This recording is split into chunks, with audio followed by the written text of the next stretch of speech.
Shalom saudara-saudara yang terkasih dalam Tuhan Yesus Kristus. Sungguh sebuah karunia Tuhan yang luar biasa.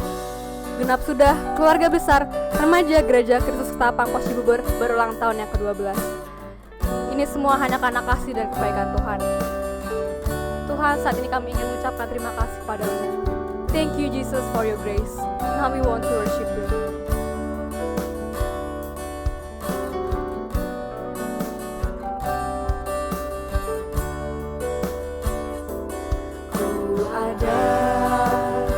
Sebab anugerah ku ada karena kasih-Mu Tuhan Yesus.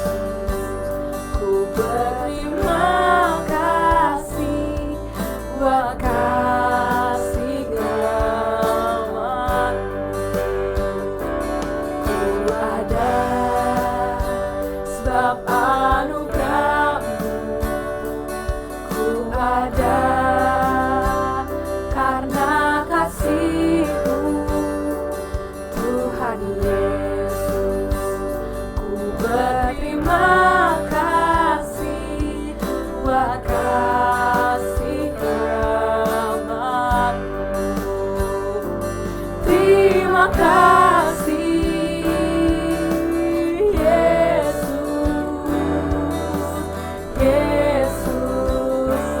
terima kasih karena anugerah-Mu buat hidupku sekarang.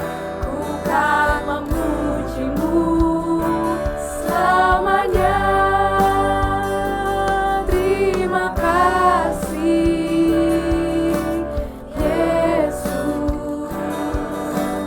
Yesus.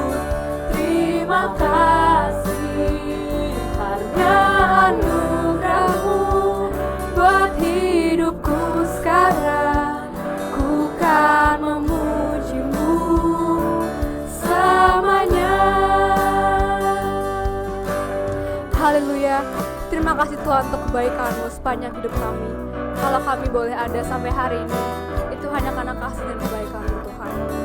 Dan saat ini kami mau angkat sembah kami mau angkat puji-pujian kami mau ucapkan terima kasih. Dan kami percaya janji-Mu buat setiap kami tidak pernah berubah Tuhan.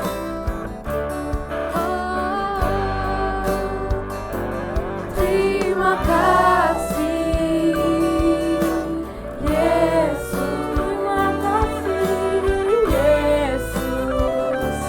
Terima kasih hanya anugerah-Mu buat hidupku sekarang.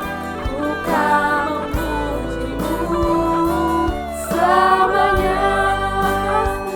Ku kan memuji-Mu selamanya. Ku kan memuji-Mu selamanya.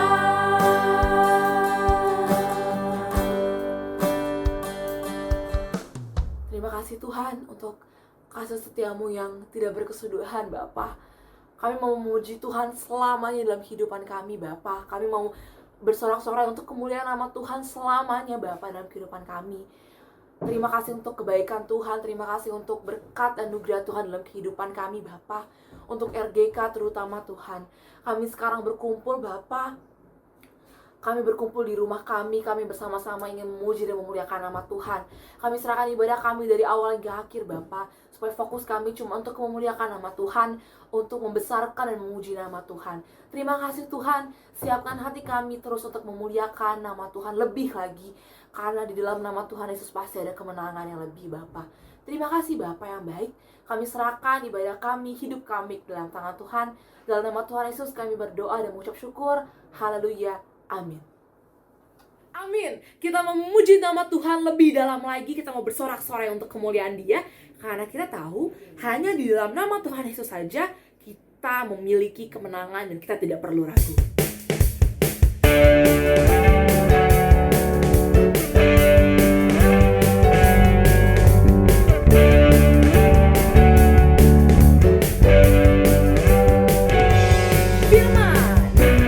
Firman terang di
teman-teman RGK Cibubur, Shalom. Selamat ulang tahun buat RGK kalian. Semoga kalian semakin cinta Tuhan Yesus, semakin rindu bersekutu, dan Tuhan memberkati persekutuan kalian. Hari ini kita akan merenungkan firman Tuhan dengan judul Step Up. Sebelum itu, kita berdoa terlebih dahulu ya. Tuhan Yesus, terima kasih kalau hari ini kami boleh merayakan kebaikan Tuhan dalam remaja Gereja Kristus Cibubur. Biarlah lewat firman kami sekali lagi diingatkan, ditegur, dikuatkan, dihiburkan, supaya kami boleh berjalan, melangkah sebagai anak-anak Tuhan yang mengasihi Tuhan. Roh Kudus bimbing pembacaan, perenungan, dan bahkan hamba-Mu sendiri ketika berkata-kata, supaya sungguh hanya Tuhan saja yang dipermuliakan dalam waktu ini. Hanya dalam nama-Mu Tuhan Yesus kami sudah berdoa. Amin. Kita membahas tema step up atau melangkah ya. Sebuah kata yang biasa sebenarnya. Setiap hari kita melangkah, sadar nggak sadar ya. Kita baru bangun pagi, kita melangkah keluar kamar untuk mengais sarapan pagi mungkin. Lalu melangkah gosok gigi, melangkah bermain, melangkah mengerjakan tugas, sampai di ujung hari kita melangkah untuk masuk kamar lagi untuk tidur. Sejak kita kecil, kita masih bocil, masih unyu-unyu gitu ya, kita semua ini terbiasa melangkah. Belajar melangkah, menyimbangkan tubuh dengan kedua kaki kita. Nah, seiring berjalannya waktu, atau lebih tepatnya seiring bertambahnya usia kedewasaan kita, melangkah itu jadi bukan cuma urusan berjalan kaki. Melangkah itu jadi urusan keputusan kita. Mau ambil sekolah di mana, kuliah di mana, mau mulai bisnis apa, bercita-cita jadi apa, mau bekerja di mana, menikah dengan siapa. Semakin rumit, dan semakin rumit. Makanya bener ya orang yang bilang kalau jadi anak kecil itu santuy hidupnya. Emang bener. Kita udah semakin besar, semakin rumit rasanya. Nah, masalahnya dalam melangkah ini teman-teman, yang semakin rumit, kita tuh kadang terbesit rasa takut. Takut salah, takut gagal, takut tidak menyenangkan Tuhan, takut menanggung konsekuensi dari pilihan yang kita ambil, takut ditolak, takut ditinggalkan, takut apa yang orang lain pikirkan tentang kita, takut berkonflik, bahkan takut menghadapi rasa takut itu sendiri. Di satu sisi rasa takut itu sebuah rasa yang wajar. Kita semua mengalaminya. Ibu Novi, Bu Ika, bahkan saya, bahkan orang-orang terkenal sekalipun, mereka mengalami rasa takut itu. Tapi di sisi lain, rasa takut itu seringkali bisa juga membuat langkah kita itu terhambat, terhenti karena rasa takut. Kita jadi nggak berani melangkah, mengambil keputusan-keputusan penting dalam hidup kita. Layaknya seekor kelomang, keong gitu ya, yang hanya bersembunyi di cangkangnya dan tidak pergi kemana-mana. Kita hanya takut. Kita nggak berani step up for Jesus. Nah, kalau begitu, bagaimana caranya kita bisa overcome our fear? Kita bisa melewati rasa takut itu supaya nama Tuhan dipermuliakan dalam hidup kita. Nah, kita baca satu ayat firman Tuhan ya, yang terambil dari Ibrani 12 ayat yang kedua. Teman-teman baca bersama-sama dengan saya ya. 2, 3. Marilah kita melakukannya dengan mata yang tertuju kepada Yesus, yang memimpin kita dalam iman, dan yang membawa iman kita itu kepada kesempurnaan, yang dengan mengabaikan kehinaan tekun memikul salib ganti sukacita yang disediakan bagi Dia, yang sekarang duduk di sebelah kanan tahta Allah. Ayat ini dimulai dengan berkata, marilah kita melakukannya. Melakukan apa nih BTW? Di ayat sebelumnya kita akan melihat bahwa kita melakukan perlombaan yang diwajibkan bagi kita. Nah, penulis Ibrani itu menggambarkan perjalanan kehidupan ini seperti sebuah perlombaan wajib bagi setiap kita. wajib diikuti oleh setiap kita. Mau nggak mau, suka nggak suka, kalian wajib mengikuti perlombaan kehidupan ini. Nah, karena itu penulis Ibrani mengatakan, karena ini wajib, mungkin ada rasa takut, mungkin ada rasa cemas. Karena itu kita harus mengganti perspektif kita di dalam menjalani perlombaan ini. Penulis Ibrani bilang kita harus melakukan perlombaan ini dengan memandang kepada Yesus, dengan mata yang tertuju kepada Yesus. Kenapa? Karena Yesus telah selesai menjalani perjalanan kehidupannya. Dia pernah menjadi manusia dan dia telah menang di dalam perlombaan itu. Tidak jarang kita lebih melihat kepada ketakutan kita dibandingkan kepada Yesus. Di satu titik ekstrim, kita lebih melihat ketidakmampuan kita dalam melakukan sesuatu dibandingkan kita melihat Yesus yang bisa membuat segala sesuatunya mungkin bagi kita. Ini adalah titik ekstrim ketidakmampuan.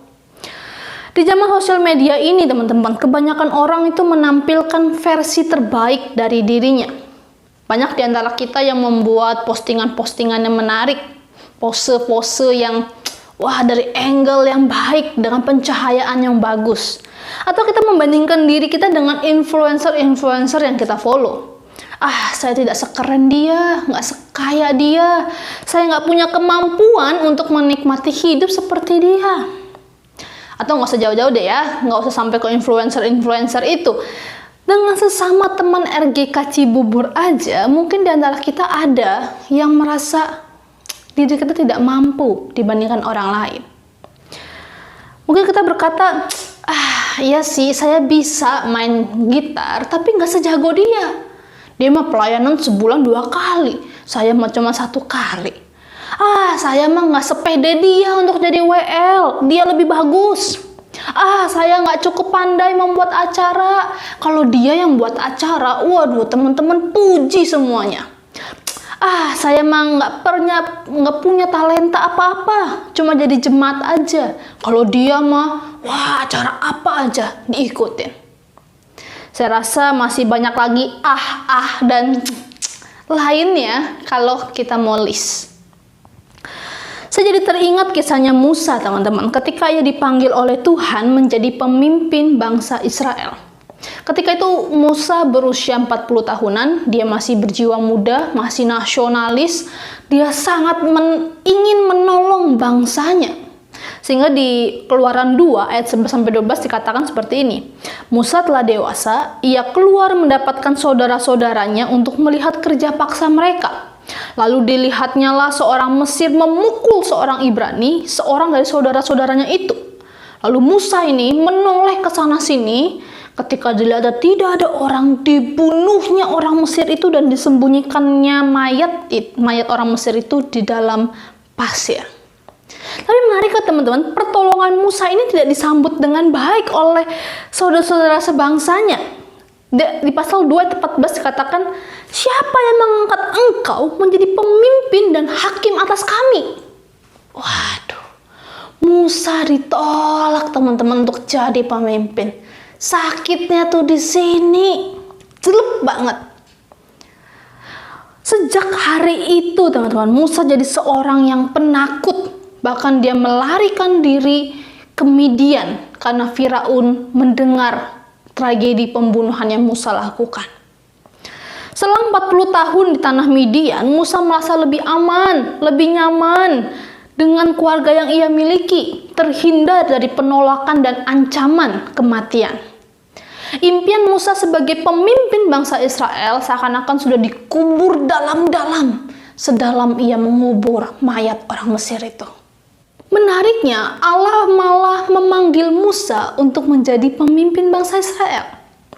Tapi apa respon Musa? Dia senang? Selama ini itu Tuhan yang saya tunggu-tunggu. Saya siap jadi pemimpin bangsa Israel. Apa seperti itu? Ternyata tidak. Musa tidak senang dengan hal itu. Bahkan dia mencari 1001 alasan kepada Allah untuk stop dan cari orang lain untuk menjadi pemimpin bangsa Israel. Musa berkata seperti ini, "Siapakah aku ini? Maka aku yang akan menghadap Firaun dan membawa orang Israel keluar dari Mesir." Allah menjawab, "Bukankah aku yang menyertai engkau?" Ini sebuah pertanyaan retoris, teman-teman, yang hanya jawabannya adalah iya. Musa kasih alasan lagi, "Tetapi apabila aku mendapatkan orang Israel dan berkata kepada mereka, Allah nenek moyangmu telah mengutus aku kepadamu, dan mereka bertanya kepadaku, bagaimana tentang namanya?" Allah menjawabnya lagi. Musa kasih alasan lagi, "Bagaimana jika mereka tidak percaya kepadaku dan tidak mendengarkan perkataanku, melainkan berkata, Tuhan tidak menampakkan diri kepadamu?" Di sini Musa mulai mengungkapkan rasa takutnya, teman-teman. Rasa takut yang ia simpan dalam 40 tahun silam, penolakan yang dia alami. Tapi Allah tidak berhenti meyakinkan Musa. Tuhan memberikan mujizat tongkat menjadi ular, tangan menjadi kusta, bahkan air menjadi darah. Mujizat yang luar biasa. Sudahkah membuat Musa yakin akan penyertaan Tuhan? Ternyata tidak sama sekali. Kali ini Musa mulai cari-cari alasan. Tuhan, aku ini tidak pandai berbicara. Dahulu pun tidak, dan sejak engkau berfirman kepada hambamu pun tidak. Sebab aku berat mulut dan berat lidah. Terakhir, ini adalah alasan yang sudah kalah tapi masih cari-cari alasan. Oh Tuhan, utuslah kiranya siapa saja yang patut kau utus. Teman-teman, ini sudah jelas-jelas Musa dipanggil oleh Allah. Allah mengutus Musa menjadi pemimpin bangsa Israel. Tapi Musa menolaknya. Maka di ayat yang 14 Tuhan murka terhadap Musa. Teman-teman, begitulah orang yang matanya hanya tertuju kepada ketidakmampuan dirinya. Jangankan kakak RGK atau pembimbing atau pendeta yang minta kita pelayanan. Bahkan Tuhan sekalipun pasti ditolaknya. Karena fokusnya hanya melihat ketidakmampuannya. Padahal Allah telah memberikan talenta, karunia, dan orang-orang yang siap bantuin kita. Mungkin ada sedikit benarnya, teman-teman, kalau Musa itu tidak pandai berbicara. Tapi bukankah Tuhan sudah sediakan Harun yang siap menolong dia? Ada benarnya mungkin kita tidak sejago dia bermain musik atau melakukan pelayanan. Tapi bukankah Tuhan menyediakan orang-orang yang siap bantuin kita dalam belajar hal-hal itu? Mungkin ada sedikit benarnya kalau Musa menganggap dirinya tidak pantas jadi pemimpin bangsa Israel, bangsa yang besar itu. Tapi bukankah Allah berjanji akan menyertai dia di dalam pelayanan yang besar itu? Teman-teman, mungkin ada benarnya kita merasa tidak pantas karena masih melakukan dosa tapi melayani Tuhan. Tapi bukankah Allah telah menyediakan pengampunannya bagi setiap kita, melayakkan setiap kita untuk boleh melayani Dia? Teman-teman, ketika kita sedang diselimuti perasaan dan pikiran tidak mampu atau membanding-bandingkan diri dengan orang lain, mari hari ini firman mengingatkan kita, ubah cara pandangmu. Ubah pandanganmu. Dan bawa matamu itu tertuju kepada Tuhan Yesus. Bukankah Tuhan Yesus pernah berkata, justru dalam kelemahanmu lah kuasaku menjadi sempurna. Mari kita bersama-sama dengan Paulus berkata, segala perkara dapat kutanggung di dalam Dia yang memberi kekuatan kepadaku. Kita mungkin merasa tidak mampu, tetapi kasih karunia Allah cukup, dan itulah yang kita butuhkan. Ketika kita lemah, malah ini adalah kesempatan yang besar untuk kita dapat mengalami pertolongan dan penyertaan Tuhan, kekuatan yang sejati dari Allah. Bersama Yesus, kita dimampukan dan diperlengkapi untuk melakukan segala sesuatu yang perlu kita kerjakan. Kalau di satu titik ekstrim kita jadi melihat diri kita tidak mampu, di titik ekstrim yang lainnya, kita malah melihat diri kita terlalu besar, terlalu tinggi, sehingga kita merasa bisa melakukan segala sesuatunya sendiri, tidak perlu bantuan siapapun, termasuk Tuhan. Ekstrim ini pun, ekstrim keangkuhan ini menghalangi kita untuk step up for Jesus. Waktu saya muda, teman-teman, cielah muda. Maksudnya waktu masih sekolah, saya ini begitu bangga sama kemampuan diri saya. Saya termasuk anak yang cerdas di sekolah. Saya bisa bermain olahraga dengan baik dan sering membawa kelas saya juara dalam perlombaan-perlombaan antar kelas. Antar kelas ya, belum sampai sekolah-sekolah. Saya sering bantu teman-teman ketika kesusahan belajar. Saya merasa tidak butuh bantuan siapapun. Dan itu semua berubah ketika saya kuliah di STT saat. Saya ingat betul waktu saya sakit punggung, teman-teman, atau back pain. Saya tuh sudah nggak boleh bawa barang-barang yang terlalu berat. Laptop juga nggak boleh digendong di punggung. Saya jadi serba lemah. Pernah suatu kali saya bawa buku-buku yang cukup banyak dari perpustakaan dan saya mau bawa ke kamar, ngerjain tugas di kamar. Lalu ada teman saya yang melihat dan mau bantuin saya untuk bawa barang-barang itu. Lalu saya bilang, enggak, jangan, jangan. Tapi teman saya ini maksa, lalu dia bilang begini, izinin orang lain untuk bantuin kamu. Waduh, jelek banget teman-teman. Langsung saya kasih buku saya, tas saya, hidup saya, waduh, semuanya dikasih ya. Bercanda ya teman-teman ya. Teman-teman, mungkin di antara kita punya perasaan yang sama dengan saya. Kita percaya bahwa kita bisa melakukan segala sesuatunya sendiri. Kita menolak untuk minta tolong kepada orang lain, bahkan ketika kita membutuhkannya. Kita lebih memilih menggunakan otak, rencana, strategi kita sendiri dibandingkan meminta pertolongan, apalagi berserah sama Tuhan. Iya sih, emang kelihatannya kita berdoa kepada Tuhan. Tetapi berdoa itu bukan sebagai wujud penyerahan diri kita kepada Tuhan, tapi seperti seorang yang bawa proposal kepada Tuhan dan Tuhan hanya teken aja, tanda tangan aja. Tuhan jangan protes, Tuhan jangan urus lagi, cukup teken, tanda tangan. Itu juga yang dialami oleh Yakub, teman-teman. Yakub itu merasa mampu mengendalikan segala sesuatu di tangan dan otaknya sendiri. Dia menipu abangnya Esau untuk menjual hak kesulungannya ganti semangkok sup kacang merah. Dia juga menipu ayahnya Ishak yang sudah rabun dengan menggunakan baju berbulu untuk mengambil berkat yang seharusnya milik Esau. Ya, sebenarnya dari sejak kelahiran kakak beradik ini, Tuhan tuh sudah bilang bahwa si adik itu akan lebih berkuasa daripada kakaknya. Tapi saya rasa bukan jalan kejahatan yang harusnya dilakukan. Pasti ada cara Tuhan. Tetapi Yakub memilih caranya sendiri. Lalu dia melarikan diri ke rumah pamannya, Laban. Di situ juga terjadi tipu menipu di antara keluarga ini. Si Laban yang berjanji mau kasih Rahel setelah 7 tahun Yakub bekerja malah dikasihnya Lea. Si Yakub juga ketika bekerja mengurus ternaknya Laban, dia memanipulasi ternak-ternak itu supaya yang terbaik itu jadi miliknya. Waduh, ini keluarga yang parah sekali.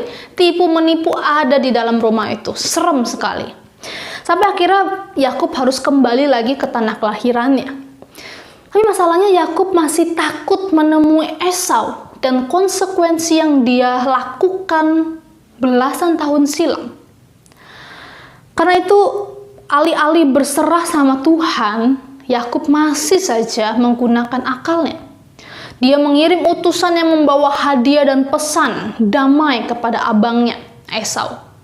Lalu dia juga membagi rombongannya ke dalam beberapa kelompok, sehingga kalau Esau menyerang satu kelompok, kelompok yang lain itu punya waktu untuk melarikan diri, sedangkan dia sendiri ada paling belakang dari kelompok itu.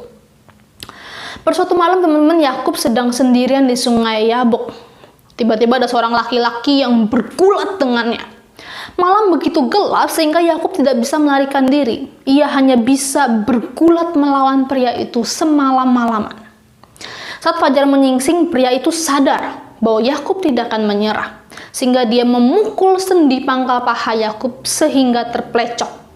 dan berseru, "Biarkanlah aku pergi, karena fajar telah menyingsing."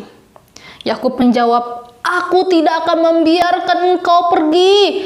Tidak akan, jika engkau tidak memberkati aku." Pada malam itu Yakub sadar bahwa strateginya, akalnya udah gak bisa menolong dia lagi. Hidupnya udah diambang ancaman dan mau dibunuh oleh Esau.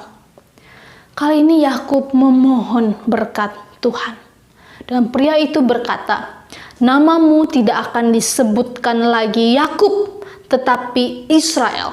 Sebab engkau telah bergumul melawan Allah dan manusia, dan engkau menang." Matahari terbit dan orang itu menghilang. Pada zaman itu sebuah nama memiliki makna yang penting. Nama adalah identitas. Nama Yakub yang berarti penipu, perebut, tukang memperdayai, kini diganti menjadi Israel yang artinya Tuhan berperang. Si tukang tipu yang mengandalkan otaknya sendiri, kini mengakui bahwa dia membutuhkan Tuhan yang berperang bagi dia. Teman-teman, buat setiap kita yang bergumul sama dosa keangkuhan, yang begitu mengandalkan diri sendiri dan merasa tidak butuh bantuan siapapun termasuk Tuhan, maka mungkin Tuhan perlu memojokkan kita di sebuah situasi di mana kita tidak bisa lagi mengandalkan otak, rencana, dan strategi kekuatan kita sendiri. Seperti Yakub, ia akhirnya berserah sama Tuhan, meskipun ia harus pincang seumur hidupnya. Tapi luka itu menjadi pengingat atas berkat besar yang telah ia terima. Seperti saya, mungkin saya harus mengalami baik sekarang, supaya saya sadar bahwa saya butuh Tuhan yang berperang bagi saya. Atau seperti Ibu Ratna Pudiastuti yang mengidap kanker payudara bahkan hampir merenggut nyawanya. Tapi di sana dia melihat Tuhan menuntun dia ke dalam tujuan pelayanan yang baru baginya. Atau seperti beberapa anak kelas 12 yang sudah lulus di RGK Pusat. Mereka yang sudah berencana untuk setelah sekolah ini mau keluar negeri. Tapi karena pandemi ini memojokkan mereka. Sampai mereka sadar bahwa mereka butuh Tuhan yang menolong mereka. Kita akan keluar sebagai pemenang yang terberkati meski harus terluka. Biarlah luka-luka yang kita jalani ini menjadi pengingat bahwa kita ini lemah dan terbatas dan butuh Tuhan yang berperang bagi kita. Teman-teman, firman Tuhan hari ini mengingatkan kita bahwa kita kalau mau step up for Jesus, maka kita harus menjaga arah pandang mata kita ini. Jangan terlalu rendah sehingga kita hanya melihat ketidakmampuan kita, ketidakbisaan kita, sehingga kita tidak mau melihat Tuhan yang menolong dan menyertai kita. Jangan juga terlalu tinggi sampai mendongak ke atas. Kita merasa diri kita mampu melakukan segala sesuatu tanpa bantuan siapapun, bahkan Tuhan sekalipun. Tapi marilah kita melihat, memandang kepada Yesus. Yesus yang berperang bagi kita. Pandanglah kepada Tuhan Yesus yang pernah menjalani kehidupan sebagai manusia. Ia tahu betul ketakutan kita. Ia tahu betul kekhawatiran kita. Dia tahu betul pergumulan yang kita alami. Dan dia telah menang. Dan dia bersedia memimpin kita di dalam jalan kemenangan itu. Bersediakah kamu dipimpin oleh Tuhan? Dipimpin berarti kita bersedia, percaya sama waktu dan rencananya Tuhan. Dipimpin juga berarti kita bersedia menyerahkan kendali hidup kita kepada Tuhan yang akan memimpin dan menjaga kita. Allah yang meneguhkan Musa, Allah yang mengingatkan Yakub, Allah yang sama itu juga mau menopang kita di dalam perlombaan iman ini. Yuk, sama-sama kita step up for Jesus. Bukan dengan kuat dan gagah kita, tetapi dengan pertolongan dan penyertaan Tuhan yang berperang bagi kita. Amin. Tuhan Yesus memberkati setiap kita. Mari teman-teman kita bersatu di dalam doa. Tuhan Yesus, terima kasih kalau kami boleh ada sampai hari ini. Itu bukan karena kuat dan gagah kami, itu karena Tuhan yang berperang bagi kami. Tuhan, tolong kami di dalam masa muda kami mau melihat Tuhan jauh lebih besar, jauh lebih tinggi daripada pribadi kami sendiri. Tuhan, ajar kami untuk tidak melihat diri kami terlalu rendah, karena Tuhan memampukan kami. Juga jangan membuat kami melihat terlalu tinggi, sehingga kami tidak memerlukan bantuan Engkau sama sekali. Tapi biarlah kami boleh hari ini diingatkan oleh firman untuk memandang kepada Tuhan di dalam menjalani perlombaan iman ini.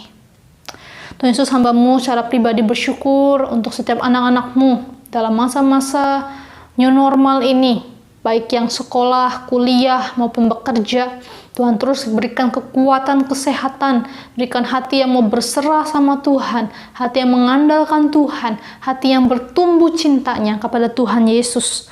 Kami berdoa Tuhan untuk anak-anak yang mau memulai sekolah, maupun yang sedang sekolah dan kuliah. Tuhan, berikan kekuatan, biar mereka boleh beradaptasi dengan baik ketika belajar, boleh bertanggung jawab di hadapan Tuhan, tidak bermain-main, tapi mau sungguh-sungguh mengerjakan tugas tanggung jawab mereka dengan takut akan Tuhan. Kami juga berdoa Tuhan mencukupkan kebutuhan orang tua maupun kebutuhan anak-anak-Mu ini Tuhan. Tuhan, tolong orang tua dalam pekerjaan, usaha. Mungkin ada orang-orang tua yang harus dipotong gajinya atau harus mengalami PHK, ataupun masih ada yang bekerja setengah-setengah. Kami berdoa Tuhan yang mencukupkan, Tuhan adalah Jehovah Jireh yang memberikan segala sesuatunya sesuai kebutuhan kami. Tuhan, tolong kami untuk semakin hari semakin ditambahkan iman kami kepada Tuhan. Kami juga berdoa bagi para masyarakat dan Indonesia secara khusus yang mungkin banyak juga yang kesulitan ekonomi, mengalami pengangguran meningkat. Kami sungguh berdoa Tuhan yang boleh menolong setiap mereka. Mungkin lewat gereja kami Tuhan, lewat GKK Peduli, GKK Berdoa, kami boleh mendoakan, bahkan secara aktif, secara aksi, kami mau memberikan apa yang Tuhan berikan kepada kami untuk orang-orang di sekitar kami. Tuhan, pakai kami sebagai anak-anak Tuhan, tidak hanya secara pasif, tetapi kami aktif mau membagikan kasih Tuhan secara nyata kepada masyarakat. Tuhan, kami juga berdoa bagi gereja kami, Gereja Kristus Ketapang Pos Cibubur. Tuhan yang boleh menolong, baik BP, pengurus, baik setiap orang aktivis yang terlibat di dalamnya, Pendeta Novi maupun Ibu Aronika yang membimbing. Tuhan, yang kiranya berikan kami semua kesehatian, kesatu pikiran untuk boleh bersama-sama bertumbuh meskipun secara online, tapi kami percaya ini menjadi cara-cara di mana Tuhan mau mengembangkan pelayanan kami. Terima kasih Tuhan Yesus, kami serahkan seluruh doa dalam tangan Tuhan. Hanya Tuhan saja yang menjawabnya di dalam waktu dan rencana-Mu. Dan kali ini teman-teman, mari angkat hatimu dan fokuskan hidupmu kepada Tuhan, dan terimalah berkat yang datangnya dari Allah itu sendiri.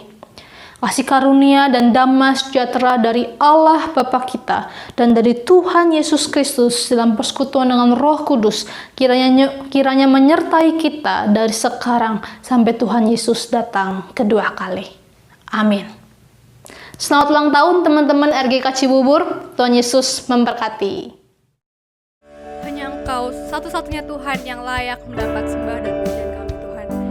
Dan ini iman kami untuk terus menyerahkan hidup kami ke dalam tangan